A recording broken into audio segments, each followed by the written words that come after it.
Good day everybody, this is another video here now, following on from the watch video that was done a few days ago there. And what I thought I'd do this time is, rather than running straight in with another watch video, we do something that I've mentioned recently, which is the LCD games. I've got a couple of them here that I want to have a look at, but first I thought we'd have a look at this one, which is Donkey Kong. DK-52 there on the box. This is the original Donkey Kong Game & Watch game from 1982, I believe. June 1982 this was actually released. So this device is the best part now. Well, in another 3 years it'll be 40-year-old. It's as simple as that, really. Absolutely incredible, really. Now, I was very lucky with this one, very lucky, and through the wonders of eBay I managed to find one that had a few bids against it, and this fella was willing to take £80 for it. So I offered the £80 for it and ultimately acquired it, and I've had it here now for the best part of 12 years, and I dig it out occasionally and have a go on it because, you know, like I said, I didn't have one when I was a kid, and it's just nice to have a do at, basically. It's a really nice game, nice machine. Now I'm just going to tell you a little bit about this as well. So you can see there's a bit of scribbling here. If we turn it over to the other side, there's some high score documentation there that's been written on the back. So it says high score 704 BY. And then there's PC 1990 there.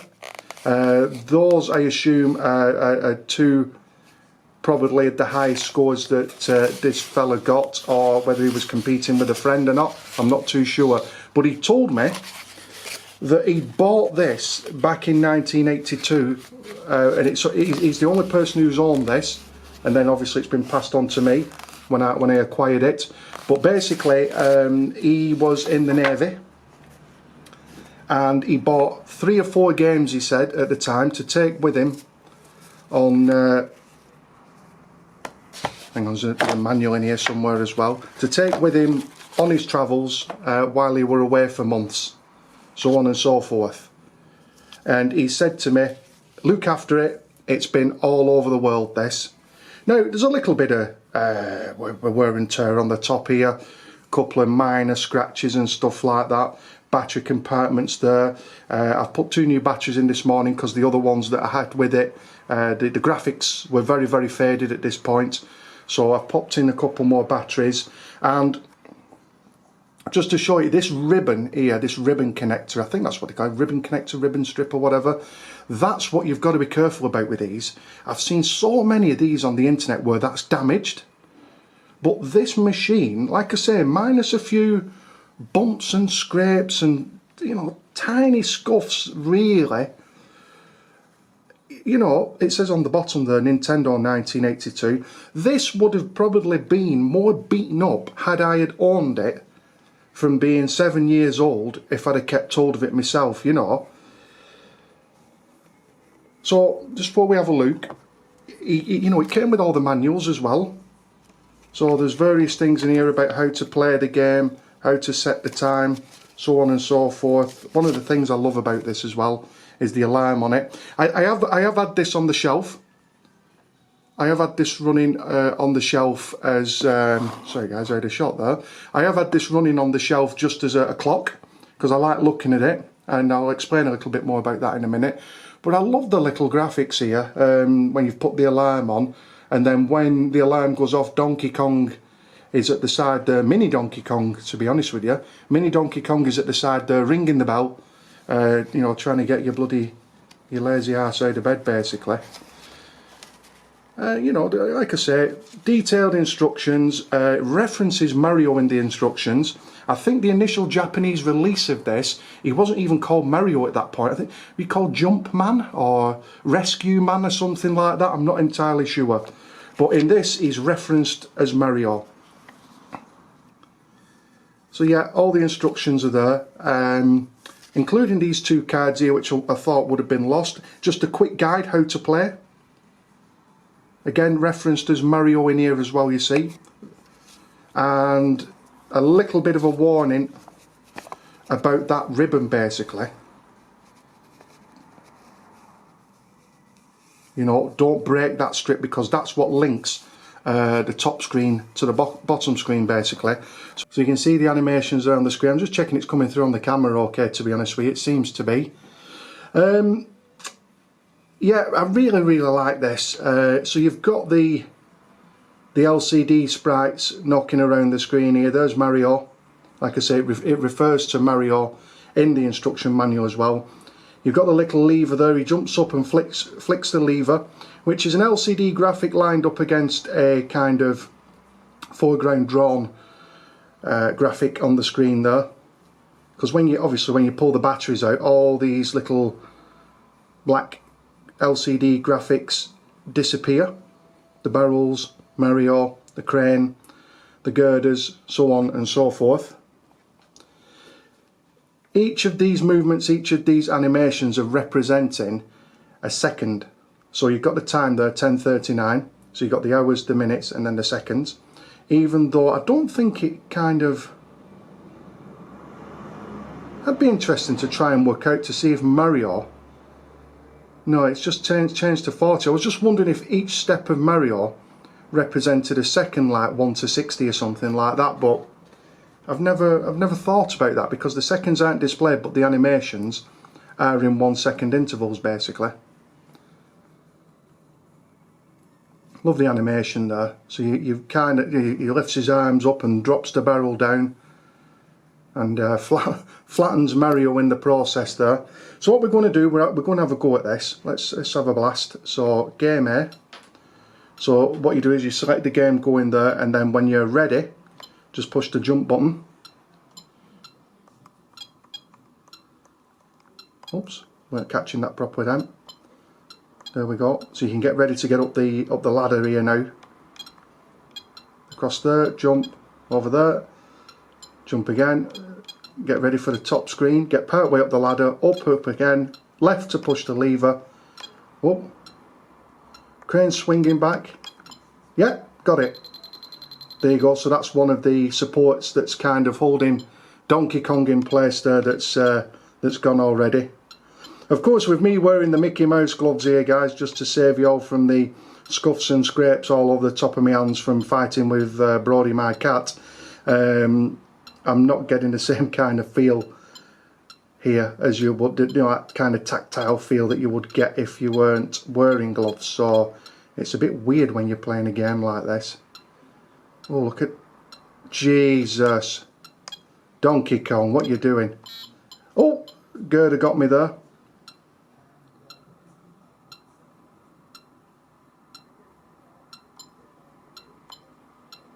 I think that girder got brought into play, and that normally comes in on on the next levels, basically.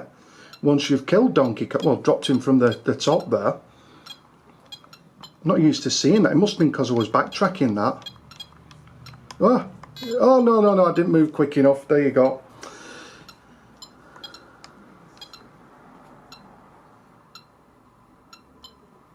Like I was saying, the guys, well, the guy who sold me this, he'd wrote his scores down on the box there, and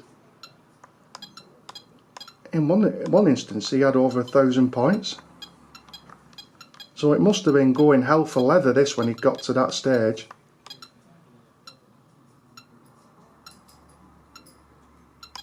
Oh, nice. There you go. Just got another one.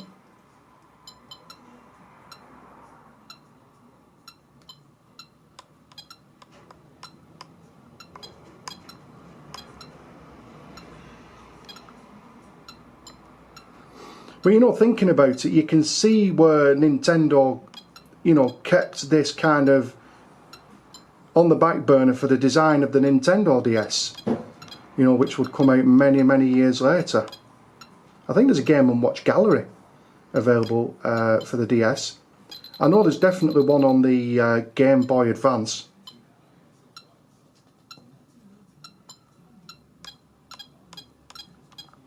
or the Game Boy Color. My wife had it on one of those systems.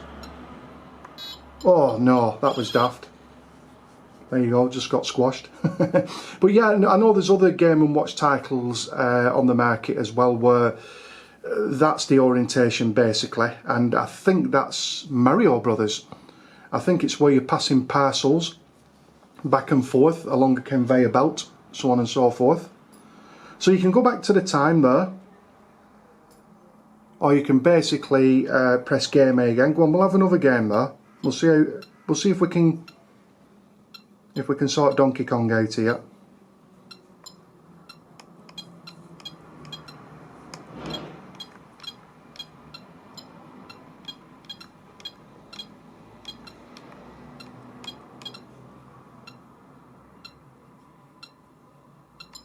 There we go, that wasn't too bad. 20 points.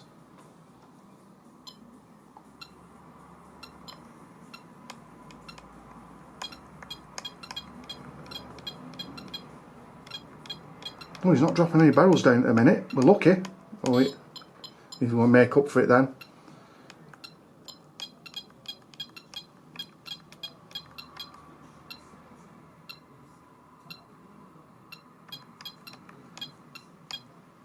I do like, there is a randomness to it. There's no shadow of a doubt. Because sometimes he'll be quite lenient on you, and then other times he'll just start piling them all down quite quick. See, oh, we managed to nip in there and sort that out. He was getting a bit excited on that last bit. But yeah, I love all the animations. It's got a lot of charm, this game. There was a guy who used to have one of these, who used to hang around with us, who's a bit older than us, and he used to bring it out occasionally to let us have a go at it, you see. And it were one of those, you know, he owned it, so he got 5 goes, we got 1. So, you know, if there were 3 or 4 of us waiting for a game on this, oof, we had to wait our turn for quite a while, you see, depending on how good people were.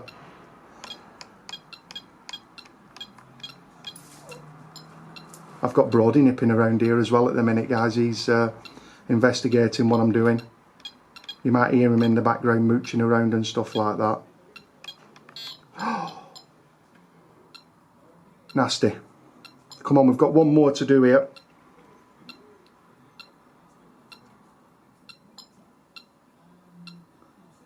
Let's see if we can get this. It's not giving me a gap at the moment. I think we're right now. Let's have a do at this.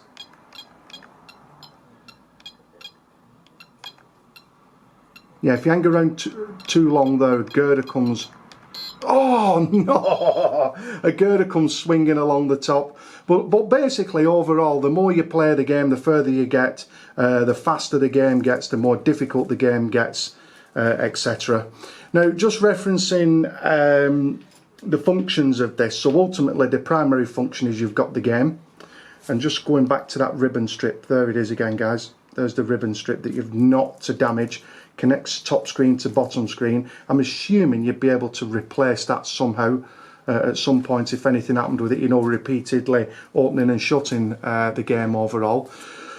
But yeah, functions wise, like I say, primarily a game. We know that. That's why we're looking at this. But there's it's game and watch. So you've got a clock on here as well as the alarm functionality as well. Now if I just push that, you can see a little bell symbol that appears there. Now I think for the alarm, when the alarm's going off, Donkey Kong appears there, mini Donkey Kong. So we've turned that off again. So yeah, you'd use this as an alarm clock as well, if you really wanted to. Entirely up to yourself. Put that back onto time. That little ACL button there is to set the time as well. It kind of, let's have a look.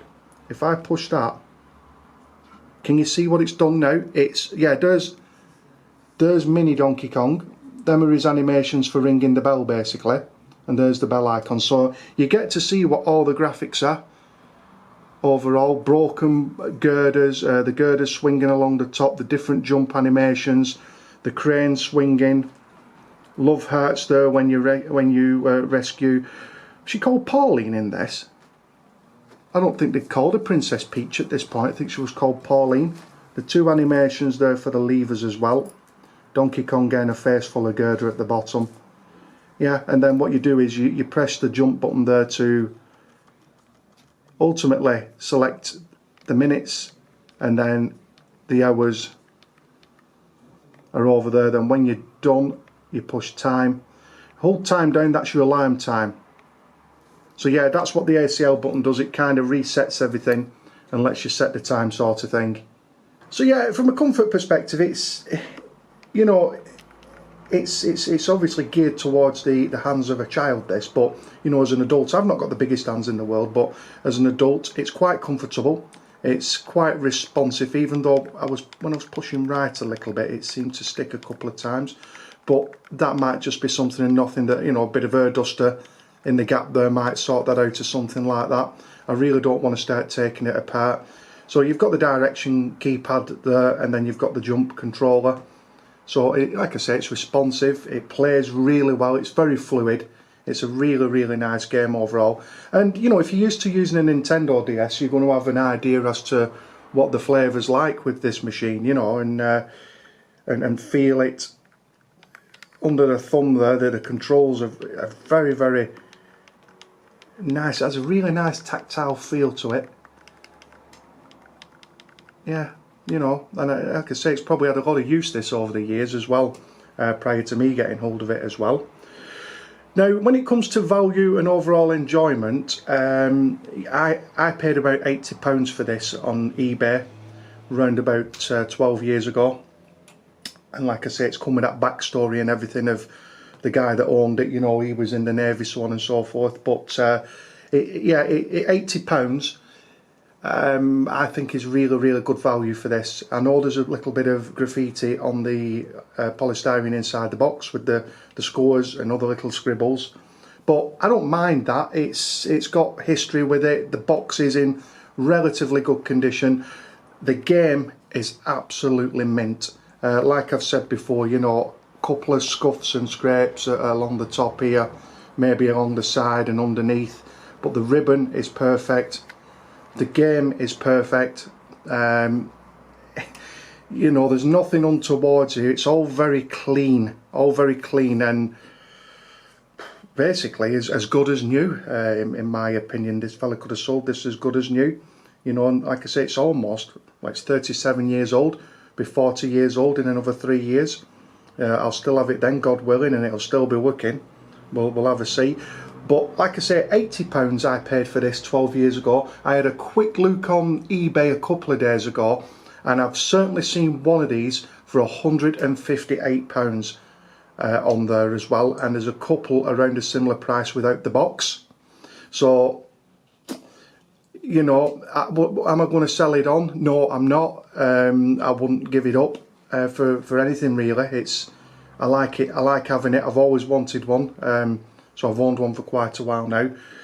So, you know, if anything ever happened to me, the wife could sell it. She could get a pair of shoes with what she could get for it, basically. That's up to her when, you know, if ever that time comes around. But, you know, again, yeah, I really enjoy it. I love it. I think you can probably gather by the video that I'm quite fond of this. I really am. Nice Nintendo machine right here. You know, again, in the comments below, just before we wrap this up, in the comments below, let me know if you've got one. Let me know if you still play it, or let me know if you're going to get up in the loft and get it out and have a play with it. You know, and maybe have a game of Donkey Kong as well. sorry, maybe I should cut that out. But you know what I'm like, guys, you know what I'm like. You get all this on Twitch as well. But yeah, you know, let me know if you've got one of these and if you play it, or if you want to acquire one, if you're chasing one down, if you're hunting one, or if you've got a collection of the Nintendo game and watch stuff. And by all means, in the link below, get in touch with us on Discord. Join the Discord group there. It's all gaming, films and music and stuff like that. You know, post pictures of your LCD collections and stuff like that. If you've got any pictures and you want to share those, you know, join in and catch up with us on Twitch. Like I say, you've got the comments below. Get involved there. But give us a follow on Twitch if you want as well. I'm quite happy to answer any questions about any of the videos on YouTube within my Twitch channel when I'm streaming. It's a great community. And you know, just get involved if you want. That's what I'm there for. Happy to talk. Okay guys, well thanks for your time. Thanks for watching. I hope you've enjoyed this this video of Nintendo's Donkey Kong Game & Watch from 1982. Yeah, real good stuff.